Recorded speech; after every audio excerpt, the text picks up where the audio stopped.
직원 형제 앞길에 신실하게 인도해 주실 것을 믿습니다. 믿음이 떨어지지 않도록 우리 직원 형제 위해서 기도해 주시길 부탁을 드립니다.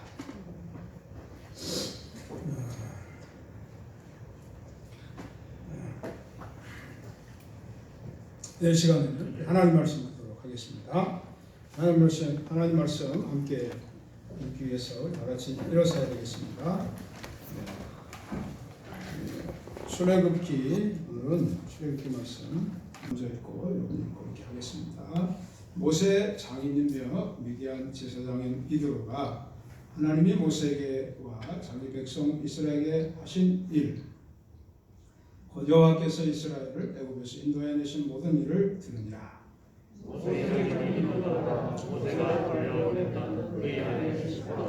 그의 두 아들을 데리고 왔으니 그 하나의 이름은 게르솜이라. 이는 모세가 이르기를 내가 이방에서 나그네가 되었다 하며 하나의 이름은 에셀이라. 이는 내 아버지 하나님이 나를 부르사 나를 가르쳐 구원하시라 합니다. 모세 장인 이드로가 모세 아들들과 그의 아내와 더불어 광야에 들어와 모세에게 이르니 모세가 하나님의 산에 지친 곳이라. 그가 모세에게 말을 하되 내 장인 나 이드로가 내 아내와 그와 함께 내 도와주라 더불어 내게 말하라. 모세가 나가서 그의 장인을 맞아 절하고 그에게 입맞추고 그들이 서로 문안하고 함께 장막에 들어가서 모세가 여호와께서 이스라엘을 위하여 바로와 애굽 사람에게 하신 모든 일과 그에서 그들이 당한 모든 고난과 여호와께서 그들을 하신 일을 다 감사하게 하나니 이들과 여호와께서 이스라엘에게 큰 은혜를 베푸사 애굽 사람의 손에서 구원하심을 기뻐하여 이들과 이르되 여호와를 찬송하라. 그를 애굽 사람의 손에서 바로의 손에서 건져주시고 백성을 애굽 사람의 손아래에서 건지셨다. 이제 내가 알았도다. 여호와는 모든 신보다 크심으로 이스라엘에게 교만하게 행하는 그들을 이기셨도다 하고 번제물과 희생제물들을 하나님께 가져오매 아론과 이스라엘 모든 장로가 와서 모세의 장인과 함께 하나님 앞에서 거룩을 본거니라. 아멘. 하나님 아버지, 주님 앞에 나와서 저희들이 하나님의 말씀을 함께 받들어 읽었습니다. 오늘 이 말씀을 통하여 하나님께서 우리에게 말씀하여 주옵소서. 우리가 말씀을 듣고 마음에 간직하고 생각나서 하나님의 말씀의 뜻대로 행함으로 하나님께서 계획하시고 약속하신 복을 받아서 사는 우리들의 삶이 되게 하시고 하나님께 영광 돌리는 삶을 살아갈 수 있도록 하나님께서 이 시간을 붙들어 주시고 3주 만에 이렇게 예배당에서 모여서 예배를 드리게 된 것에 대해서 다시 한번 하나님 앞에 감사를 드립니다. 우리 예배당에 모여서 드리지 못하고 가정에서 예배드렸던 우리 2주간 동안에는 코로나 사태에 대해서 우리가 어떻게 대처해야 하는지 그 부분을 이제 영상을 녹화해서 함께 말씀을 살펴보았습니다. 오늘은 4주 전에 보았던 출애굽기 말씀으로 다시 돌아갑니다. 4주 전에 우리가 함께 나눴던 말씀은 17장에 있는 말씀인데 무리바에서 르비딤이죠. 르비딤에서 아말렉 민족의 침입을 받아서 물리친 그 부분을 보았습니다. 그리고 여호와 니시, 여호와는 나의 깃발이라고 하는 뜻인데 우리가 하나님의 영적인 군대라는 거죠. 하나님의 깃발 아래, 군기 아래 모인 영적인 군대다 하는 말씀을 살펴보면서 우리가 영적인 싸움에서 승리하기 위해서 어떻게 해야 될지 두 가지를 생각해 보았습니다. 그것은 우리가 사탄을 대적하고 우리에게 맡겨진 일들을 잘 감당하는 것, 그리고 지도자를 중심으로 하나 되는 것, 두 가지를 살펴보았습니다. 그리고 우리가 승리할 수 있도록 해주시는 하나님, 우리가 여호와의 군대니까 그런 부분을 함께 나눴습니다. 오늘은 이제 출애굽기 18장 말씀으로 돌아와서 우리가 읽은 본문 내용을 보면 지금 이제 르비딤을 떠나서 신의 산 앞에 신의 광야에 진을 쳤습니다. 이 신의 광야는 이스라엘 백성들이 가나안 땅에 들어가는 여정 가운데서 오랫동안 머물렀던 곳이기도 합니다. 약 1년 동안 머물면서 그곳에서 율법을 받았어요. 하나님의 사람 모세가 올라가서 율법을 받고 또 그곳에서 성막을 만들었습니다. 하나님을 예배하는 막이죠. 장막, 성막을 만들었던 곳이 바로 이 신의 산 앞입니다. 우리말 성경에 시내라고 되어 있고 신의 산, 신의 광야 이렇게 나오는데 히브리어로 보면 시나이입니다. 시나이. 그래서 우리 이제 지도에도 보면 시나이 반도 이렇게 되어 있습니다. 시나이 반도에 있는 시나이 산이죠. 그런데 우리말 번역할 때 이제 시내라고 번역을 했어요. 그런데 이 시내라는 말은 물이 흐르는 시내가하고는 아무런 관련이 없어요. 우리가 시내산, 시내가 흐르는 산인가 보다 이렇게 생각하면 안 돼요. 우리 신천지에서는 이제 과천에 청계산이라고 있는데 그 신의 계자를 써요. 한자로. 그래서 그곳이 동방의 신의 산이다. 그렇게 하고 과천에 이제 신천지 본부를 두었다고 하는 그런 것을 제가 보았는데 다시 말씀드리지만 여기 신의 산은 시내하고 시냇물하고는 아무런 연관이 없습니다. 자, 이스라엘 백성들이 신의 산에 이르렀을 때, 신의 산 앞에 이르렀을 때 어떤 일이 있었냐면 모세 장인 이름은 이드로입니다. 이드로가 모세 아내인 십보라와 또 두 아들 게르솜과 엘리에셀을 데리고 왔다는 거예요. 와서 데리고 왔으니까 반갑게 맞이했겠죠. 그래서 어떤 일이 있었는가 하는 것을 이제 12절까지 먼저 기록이 되어 있습니다. 가족과 제외해서 정을 나누고 그렇게 했겠죠. 그런 부분들에 대해서는 자세히 기록되어 있지 않지만, 그리고 이제 대화한 내용 이런 것들을 우리가 읽었습니다. 그래서 오늘 저는 본문 1절부터 12절까지 말씀을 통해서 참신앙으로 인도하려면 라고 하는 제목으로 말씀을 나누기를 원합니다. 그래서 우리가 다른 사람을 바른 신앙으로 인도하려면 어떻게 해야 될지 오늘 본문을 통해서 함께 살펴보려고 하는데요. 첫 번째로 우리가 참신앙으로 어떤 사람들을 인도하기 위해서는 하나님을 경험한 간증을 분명하게 전해줘야 한다는 것입니다. 하나님을 경험한 간증을 다른 사람에게, 내가 하나님의 사람으로 참신앙으로 인도할 그 사람에게 내가 경험했던 하나님, 그 간증을 분명하게 전해줄 수 있어야 한다는 겁니다. 모세가 가족과 만났어요. 얼마나 반가웠겠습니까? 무슨 대화를 했는지 성경에는 기록이 없습니다. 성경에 남아있는 기록은 모세가 장인 이드로와 함께 하나님에 대해서, 하나님의 인도하심에 대해서, 하나님의 능력에 대해서, 하나님이 어떤 분인가에 대해서 나눴던 대화만이 기록이 되어 있습니다. 8절에 기록이 되어 있는데 이집트에서 출발할 때부터 시내산에 도착할 때까지 어떤 일이 있었고 특별히 많은 고난을 당했다고 했어요. 그리고 그 상황에서 하나님께서 어떻게 우리를 건져주셨는지, 구원해 주셨는지 그런 대화를 나눴다는 거예요. 물론 우리 이드로는 그 전에 모세로부터 하나님에 대해서 들은 적은 있습니다. 그러나 하나님께 대한 분명한 신앙을 가지지는 못했어요. 이제 모세가 자기 사이가 이집트로 가서 이스라엘 백성들을 구원해 낸다고 했을 때, 그 이드로는 이제 미디안 사람이니까, 유대인이 아니고 미디안 사람이니까 자기의 생각으로 기도도 하고 그랬겠죠. 그런데 이제 모세가 이집트에 가서 이스라엘 백성들을 인도해 내면서 홍해를 건너고 그 다음에 어떻게 광야를 통과해서 또 무리바에서는 우리 아말렉과 싸우면서 어떻게 이제 있었고 어떤 일이 있었고 하는 것을 소문을 통해서 좀 늦게 도착하더라도 소문은 이제 들릴 겁니다. 고대 시대지만 그래서 들었을 겁니다. 하나님에 대해서 이제 뭔가 듣기는 들었어요. 그리고 그 전에 모세와 대화를 통해서 하나님에 대해서 어렴풋이는 알고 있었습니다. 그러나 하나님에 대한 분명한 신앙을 가지지는 못했어요.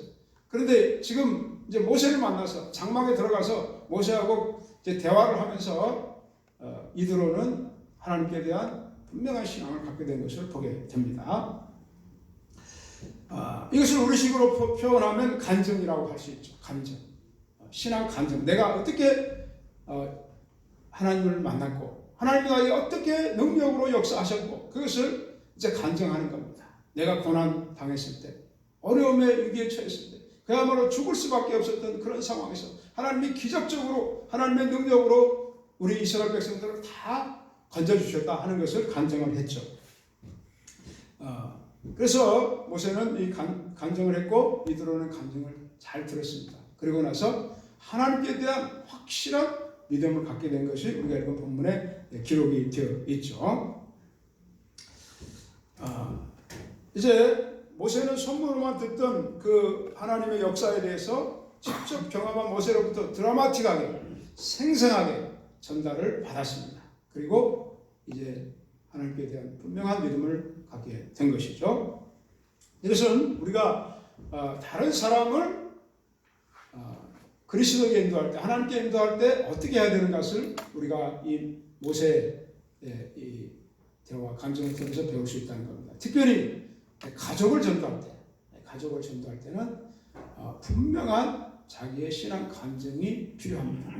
물론 이 당시에는 성경이 기록되어 있지 않았기 때문에 뭐 성경을 가지고 하나님을 전할 수는 없었을 거예요. 그러나 우리는 지금 이미 성경도 가지고 있습니다. 그래서 하나님 말씀과 내가 경험한 하나님, 내가 만난 하나님에 대해서, 내가 만난 예수님에 대해서 분명하게 우리가 전해줄 필요가 있다는 거죠. 그래야만 우리가 다른 사람을 바른 신앙으로 인도할 수 있다고 하는 것입니다. 어떤 사람이 다른 사람에게 열심히 전도를 했어요. 그런데 어떤 사람이 열심히 전도를 하니까 그 말을 듣던 사람이 궁금해졌어요. 그래서 반문을 했습니다. 도대체 당신이 있는 게 뭐예요? 당신이 믿는 게 뭐예요? 뭐를 지금 믿으라고 지금 전하는 거예요? 그렇게 물어봤어요. 그랬더니 그 사람이 뭐라고 대답했냐면 내가 믿는 것은 우리 목사님이 믿는 거하고 똑같아요. 그렇게 대답했어요.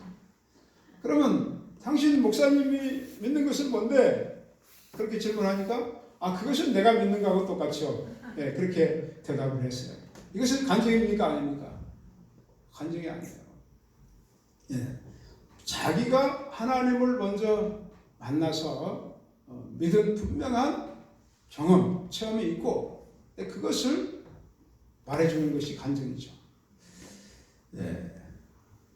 오늘 우리는 이드로처럼 하나님에 대해서 듣긴 들었지만 확실히 알지 못하는 사람들에게 내가 만난 하나님, 내가 믿는 하나님을 전해줄 필요가 있는 것입니다. 아멘. 경상도 말로 카더라 통신 있죠. 카더라. 이렇게 하더라. 이런 거 가지고는 설득력이 없어요. 분명하게 내가 믿는 하나님에 대해서 분명하게 알려줄 수 있어야 될 줄 믿습니다. 그것이 준비되어 있어야 돼요. 자, 어떤 사람은 교회에 나오고 있고 또 목장에도 참여하고 있지만 예배도 참석하고 있지만 아직 분명한 믿음을 갖지 못한 사람들이 있습니다. 그런 사람들에게 우리가 하나님의 말씀과 함께 내가 만난 하나님, 내가 만난 예수님에 대해서 잘 전해줄 필요가 있다고 하는 것입니다. 그러면 어떻게 간증할 것인가? 물론 간증에는 말로 하는 간증이 있고 행동으로 하는 간증이 있습니다. 특별히 가족에게는 말보다는 행동이 훨씬 더 중요합니다. 그리고 잘하는 사람들도 마찬가지예요. 그리고 앞으로 앞으로 더 이런 코로나 사태 이런 것을 보면서 앞으로는 더욱더 말보다는 행동이 더 중요해지게 될 것입니다. 행동으로 하는 간증이 중요하지만 그래도 말로 하는 간증도 반드시 필요합니다. 두 가지가 다 있어야 되고 어떤 사람이 우리의 말로 하는 간증을 듣기 전에 먼저 행위로 보여지는 간증을 보기 원할 것입니다. 그래서 우리는 두 가지가 다 간증이라는 것을 생각하시고 우리가 간증을 하기 위해서 반드시 알아야 될 것은 간증은 내가 무엇을 했다라고 하는 것을 말하는 것이 아닙니다. 그래서 내가 하나님을 의지하고 뭔가를 했는데 그래서 자랑스럽게 자랑하듯이 얘기하는 것이 간증이 아니라는 거예요. 간증은 하나님께서 나에게 무엇을 해주셨다 하는 것을 이야기하는 겁니다. 그러니까 주어가 내가 아니고 하나님이 되어야 돼요. 나는 이렇게 잘한 것도 없고 그랬는데 하나님께서 나에게 이렇게 놀라운 일을 해주셨다. 이스라엘 백성들 한번 해보십시오. 돌아보십시오. 지금까지 우리 출애굽기 읽으면서 봤잖아요. 이스라엘 백성이 잘한 게 뭐 있어요? 잘한 게 하나도 없어요. 그러면 간증할 게 하나도 없잖아요. 물론 모세는 잘했지만 그런데 하나님께서 나의 연약함에도 불구하고 나의 부족함에도 불구하고 나의 무능력함에도 불구하고 놀라운 일을 나에게 해주셨다. 하나님께서 주권적으로 역사하셨다. 그래서 나는 내 마음이 바뀌었다. 내가 변화되었다. 전에는 내가 하나님의 역사를 경험하기 전에는 나의 믿음이 없었는데 너무나 미약했는데 하나님께서 역사하심을 내가 경험한 후에 하나님 말씀을 들은 후에 하나님 말씀이 내 마음에 심겨진 후에 감동을 받은 후에 내가 이렇게 변화됐다. 내 마음이 바뀌고 생각이 바뀌고 내 행동이 바뀌었다는 것을 나누면서 하나님께 영광을 돌리는 것이 간증인 줄 믿습니다. 그래서 우리는 구체적인 변화에 대해서 하나님께서 나에게 역사하시기 전의 상태와 그 후의 상태에 대해서 대비시키면서 들려주는 것이 간증이라고 하는 것이죠.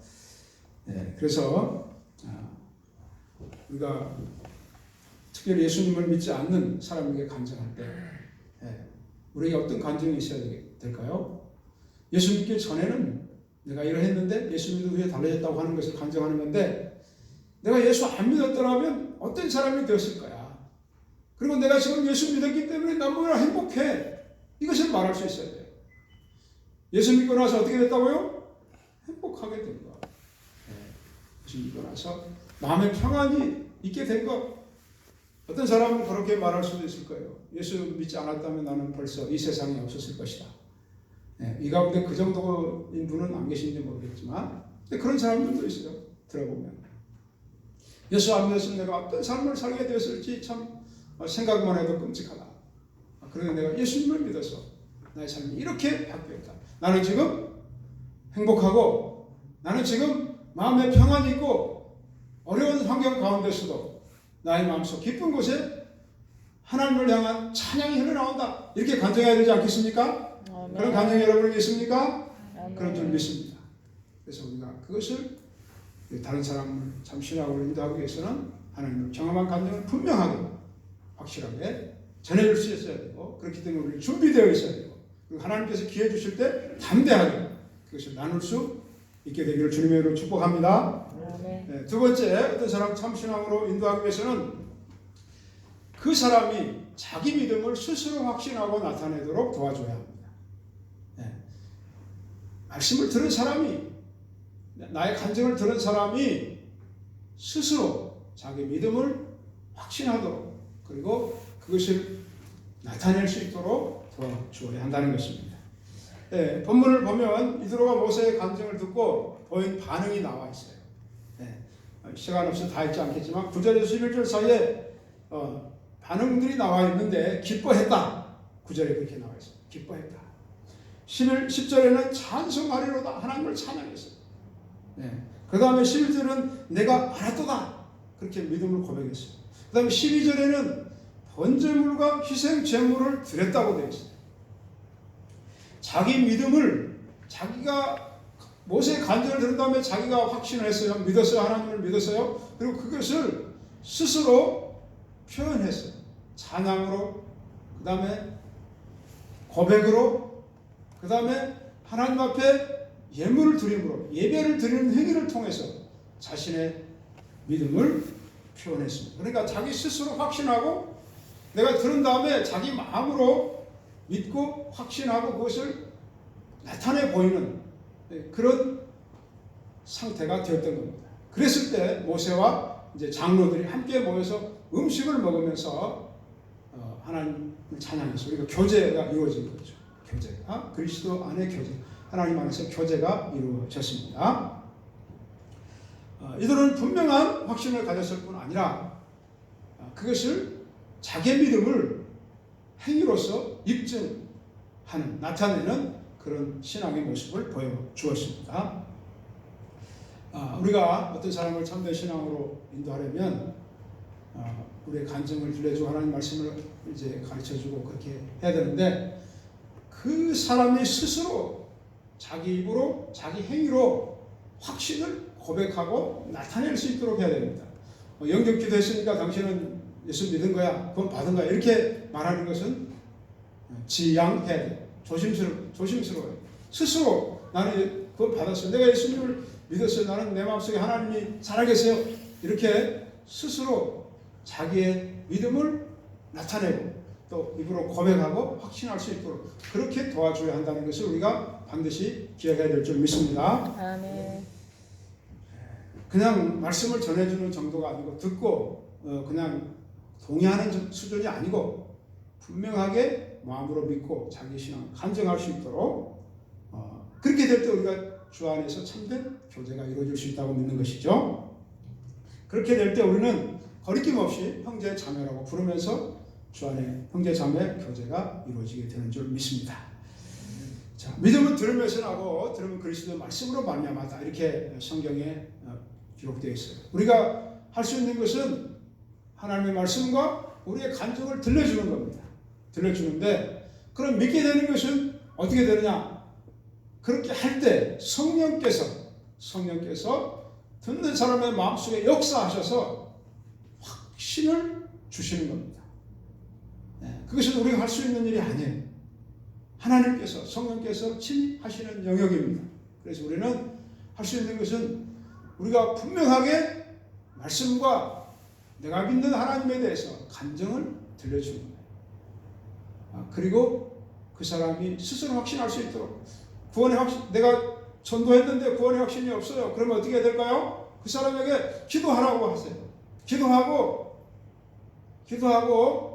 다시 한번 말씀의 확신을, 구원의 확신을 주는 말씀을 알려주고 스스로 기도하고 스스로 확신할 수 있도록 해야 된다고 도와줘야 돼요. 그래서 그래야만 앞으로 신앙생활하기 더 어려워지잖아요. 지금 이 사태만 봐도 그렇습니다. 그래야만 그 사람이 자기의 신앙을 분명하게 갖고 다른 사람에게도 전할 수 있는 그런 상태가 되는 것이지 그렇지 않으면 안 되죠. 어떤 사람이 이제 자기의 시어머니를 전도했어요. 가족을 전도하는 게 쉽습니까? 어렵습니까? 쉽지 않아요.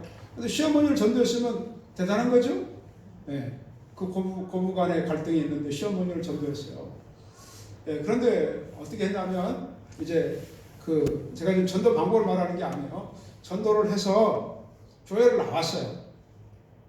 몇 번 잘 나왔어요. 그러니까 목사님이 그 할머니죠. 할머니하고 이제 신앙에 대해서 문답을 하는 겁니다.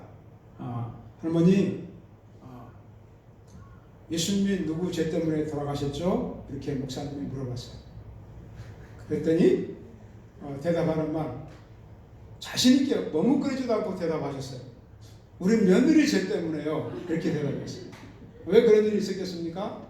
며느리가 잘 전도를 했어요. 교회 잘 인도했어요. 그런 다음에 나중에 목사님이 이제 문답을 하게 될 텐데 그럴 때는 이렇게 물어볼 거예요. 예수님이 누구 죄 때문에 돌아가셨습니까? 이렇게 물어보면 내 죄 때문이라고 반드시 이야기하셔야 돼요. 이렇게.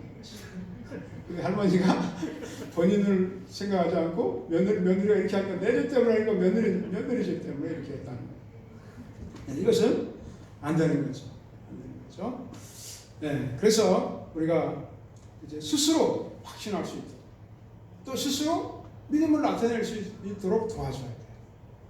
네. 요즘 인터넷에서 예배 본다는 말이 많이 나오죠. 네. 예배는 보는 겁니까? 아닙니까? 예배는 보는 게 아니에요. 예배는 드리는 겁니다. 그리스도는 절대 예배 본다는 말을 사용하면 안 돼요. 예배 드린다고 해야죠.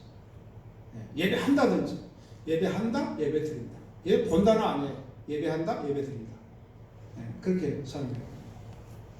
우리 가정에서 지금 가정 예배 들으시는 분들 영상을 보고 있지만 예배 보는 게 아니에요. 네. 그냥 영상으로 예배 참관하는 것도 아니고 보는 것도 아니에요. 내가 지금 예배에 참여하는, 예배하고 예배 드린다고 생각하시기 바랍니다. 아멘. 네. 우리 성경에 보면 예배에 대해서 우리 요한복음 4장에 나오고 있어요. 우리가 너무나 잘 아는 유명한 말씀이죠. 하나님께 예배하는 자는 어떻게 해야 된다고요? 영과 진리로 예배할지니라. 네. 아버지께 예배할 때가 오나니 곧 이때라. 하나님께 예배할 자는 영과 진리로 예배할지니라 이렇게 말씀하셨어요. 영으로 예배한다는 것은 제가 우리 목자 카톡에도 한번 말씀드렸는데 하나님은 보이지 않잖아요. 그러니까 예배에는 보이지 않는 하나님을 예배하니까 보이지 않는 요소가 중요해요. 예배 형식이나 어떤 그거보다는 내용이 중요하고 우리 마음으로 영으로 하나님 앞에 예배하는 그것이 중요하다는 겁니다. 영으로 예배해야 돼요. 그리고 진리로 예배한다는 것은 물론 하나님의 말씀의 진리 안에서 예배해야 된다는 겁니다. 어떤 세상적인 이야기나 뭐 그런 것으로 모여서 이제 대화하는 것이 예배가 아니라는 거예요. 하나님 말씀 안에서 영적인 교제가 이루어지도록 하는 것. 그것이 예배인 거죠. 그런데 예수님께서 그 말씀을 하시면서 곧 이때라 이렇게 말씀하셨어요.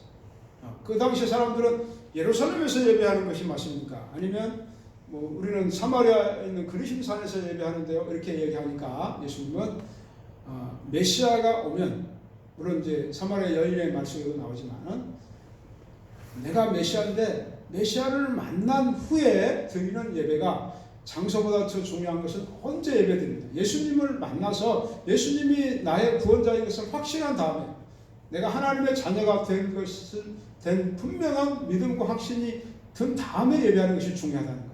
오늘 이드로도 보면 모세와 대화한 후에 자기 하나님을 찬양하고 믿음을 고백한 다음에 하나님 앞에 예배 행위를 하잖아요. 네.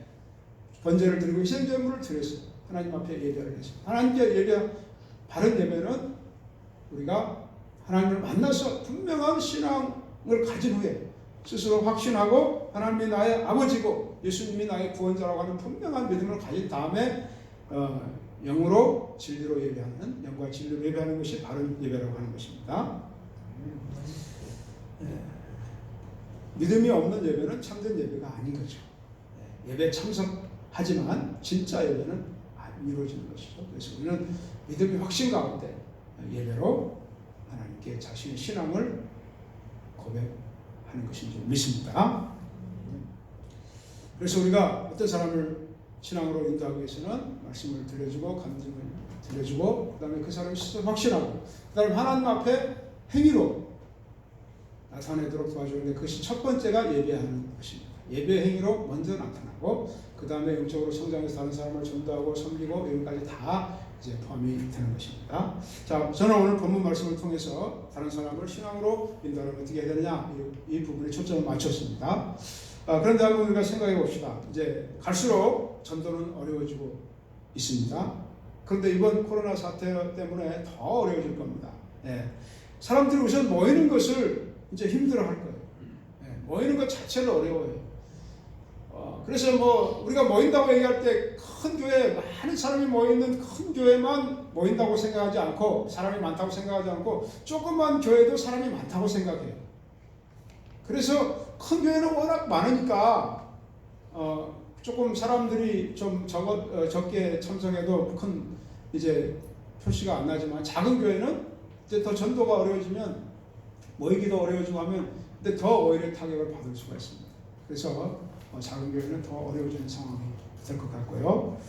자, 그 다음에 우리가 이렇게 모이기를 피하는 것은 아니지만 모이기 힘들어지는 상황, 전도가 어려워지는 상황에서도 우리는 다른 사람을 전도해야 돼요. 하나님 믿는 신앙으로 인도해야 될 책임이 우리에게 있잖아요. 그렇게 믿습니까? 그렇습니다. 그럼 어떻게 해야 될까요? 우리의 간증과 말씀에 대한 확신과 영적인 능력이 그 어느 때보다도 더 강해져야 된다고 믿습니다. 아멘? 우리가 더 믿음이 더 강해져야 돼요. 그래야만 다른 사람을 주님 앞으로 인도할 수 있어요. 지금 예배에 참석하는 것도 어려워지는 시대를 맞이했는데 어떻게 우리가 다른 사람에게 전도할 수 있겠어요? 우리가 전도하기 위해서는 확신, 담대함, 그 다음에 영적인 능력, 그것이 더욱 필요한 시대가 되었습니다. 우리가 어떻게 행동해야 되는가? 물론 지혜롭게 행동해야 됩니다.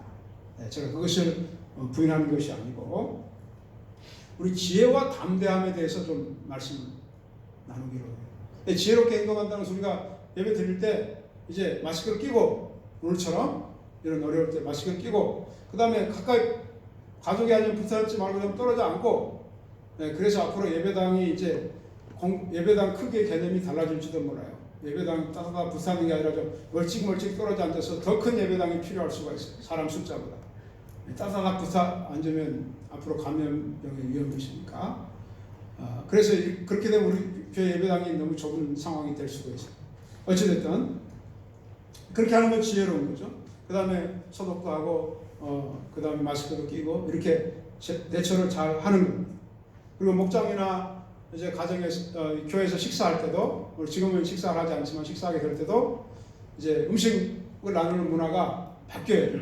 그래서 우리 적은 반찬 수가 적더라도 접시를 개인 접시를 해서 반드시 개인 배식을 하고 뷔페처럼 한두 가지라도 그렇게 하는 문화로 바뀌어야 돼요. 공동 반찬 이런 거 하면 좋지 않습니다. 앞으로 목장이든지 교회도 마찬가지예요. 네, 그런 것은 지혜로운 것이죠. 네. 그리고 또 우리가 지난 2주 동안은 모여서 예배를 안 드렸습니다만 앞으로 지역사회에 대량 그런 그 감염의 위험이 있는 것이 확실할 때는 그렇게 또 결정할 수도 있습니다. 네. 그래서 모여서 드리지 않고 가정 예배로 대처할 수도 있습니다. 네. 그렇게 하는 것이 지혜로운 거예요. 또 대규모 모임보다는 소규모 모임의 질을 높여야 돼요. 그래서 공동체성을 우리가 중시해야 되지만 신앙은 개인주의는 아니에요. 공동체예요. 그런데 그것을 중시하는 그 스피릿은 유지하되 그래도 1:1 개인 양육, 개인 전도 이런 개인 성경 공부도 더 강화할 필요가 있다고 판단됩니다. 이런 것들이 우리가 지혜롭게 대처하는 것이라고 생각을 합니다. 그런데 또 동시에 우리는 지나치게 두려워하거나 위축되지 않고 담대할 필요가 있어요. 여러분 교회에서 이렇게 방역 수칙을 잘 지키고 예배를 하면요 신천지는 다 부서 앉았잖아요. 감염의 위험성이 그렇게 높지는 않습니다. 물론 위험성이 있긴 있습니다. 그러나 높지 않습니다. 여러분 우리가 주일 예배를 생각하면 일주일에 한 번 주일 예배만 생각하면 일주일에 한 번 1시간 반 정도 예배 드립니다. 1시간 안에. 여러분 직장에서는 어떻게 합니까? 직장은 매일 출근해요. 그리고 대화를 안 하고 직장 생활을 할 수 있어요? 요즘은 이제 마스크도 끼고 그렇게 하겠습니다만 대화를 하고 그 시간을 훨씬 더 많이 보내야 돼요. 이 공간 안에서. 그렇기 때문에 위험성으로 보면 주일 예배보다 직장 생활을 하는 것이 훨씬 더 높은 거예요. 우리가 조심해서 해야 되지만 그렇다면 우리가 그런 것도 이제 생각을 해야 돼요. 이런 것들은 이제 지혜로운 것이지만 담대함이 필요하다고 말씀드렸어요. 여러분 만일에 이제 요즘 그 한국에서 제일 어떻게 말하면 자기가 가진 믿음이나 신념 때문에 고난을 당하고 고통을 당하는 사람들이 누굴까요? 신천지 사람들. 저는 그들을 옹호할 필요는 이유도 없고 그런 생각도 없지만 우리가 만일에 그 사람들 입장에 서 있다고 한번 생각해 봅시오. 생각하는 거예요. 요즘 예수 안 믿는 사람은 신천지나 교회는 똑같다 이렇게도 말하니까. 그래도 그 사람들에 비해서 우리는 약과예요. 근데 그 사람들은 물론 믿음이 올바르냐 그거는 아니고 그건 아니지만 그들이 당할 것들을 우리가 당하고 있다고 생각해보면 어떻겠습니까? 네. 그런 상황이라면 어떨까 한번 생각해 보셨어요? 네. 너희들 또 모이냐? 이렇게 말한다고 한번 생각해 봐요. 이제 신천지 아니고 교회에 대해서 그런 말 하는 사람이 있잖아요. 너희들 이번 주에 예배 드렸어? 그러면 여러분 뭐라고 대답하겠어요? 물론 우리는 이번 주에도 예배 드렸어 이렇게 알아서 막 그렇게 떠벌릴 필요는 없어요. 그런데 물어보면 우리가 거짓말할 수는 없잖아요. 우리 건강한 2주 동안 예배 안 드렸는데 지금 조금 직접적으로 연관이 없어서 우리 건강한 사람들만 좀 머리 떨어져 앉아서 예배 드렸어. 그렇게 말하는 것이 부끄러운 겁니까? 부끄러운 거 아니에요. 네, 그리고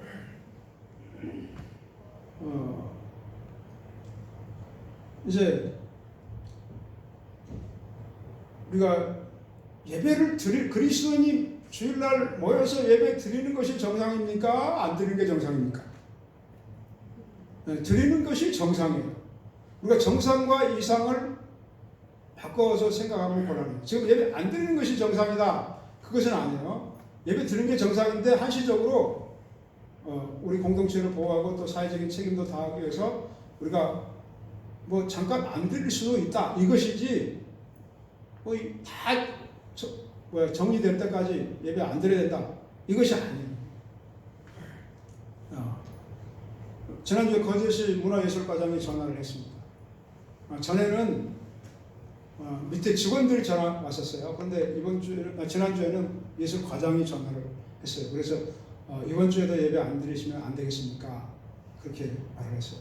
그래서 우리가 지난주에 예배 안 드렸고 2주 동안 안 드렸고 또 이렇게 모임도 다 안 했습니다. 이번 주에는 하려고 합니다. 그랬더니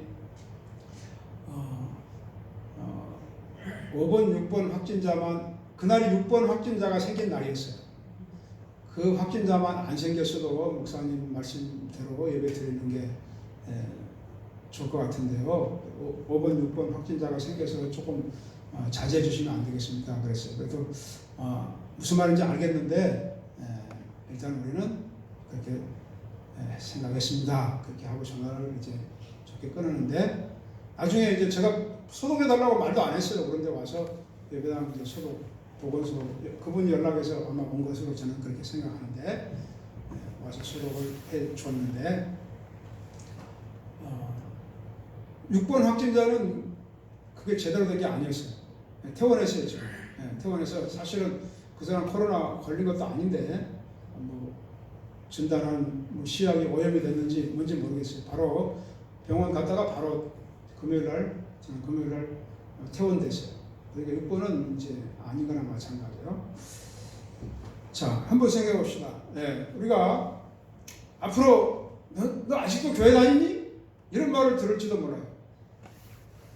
교회라는 거 그 이상한 곳인데 아직도 교회 다니고 있어? 이런 말을 들을지도 몰라요. 그래서 믿음을 지키는 것도 이제 뭔가 어떤 핍박이라고 할 수 있는 적은 거지만 약한 거지만 그런 것을 이제 더 지금까지도 있었지만 더 강하게 다가올 수도 있습니다. 그럴 때 우리가 어떻게 해야 되겠어요? 저는 이렇게 생각하면서 인자가 올 때 믿음을 보겠느냐, 세상에서 믿음을 보겠느냐 하는 말씀도 생각이 났어요.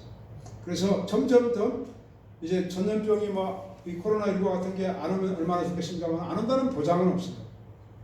그래서 이제 문화가 바뀌고 이렇게 하지만 또 잊어버리기도 하고 그렇게 되겠죠. 그런데 어떤 또 비슷한 일이 나면 또 교회를 생각할 겁니다. 세상 사람들은 신천지나 교회나 뭐 별 차이 없다고 생각하니까 우리가 지금 그런 시대에 대해서 신앙을 공개적으로 고백하기가 어려워지는 시대에 전도는 어떻게 하겠어요? 전도는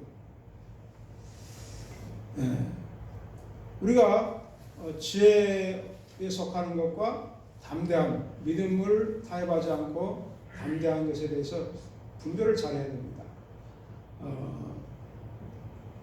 우리는 세상 사람들의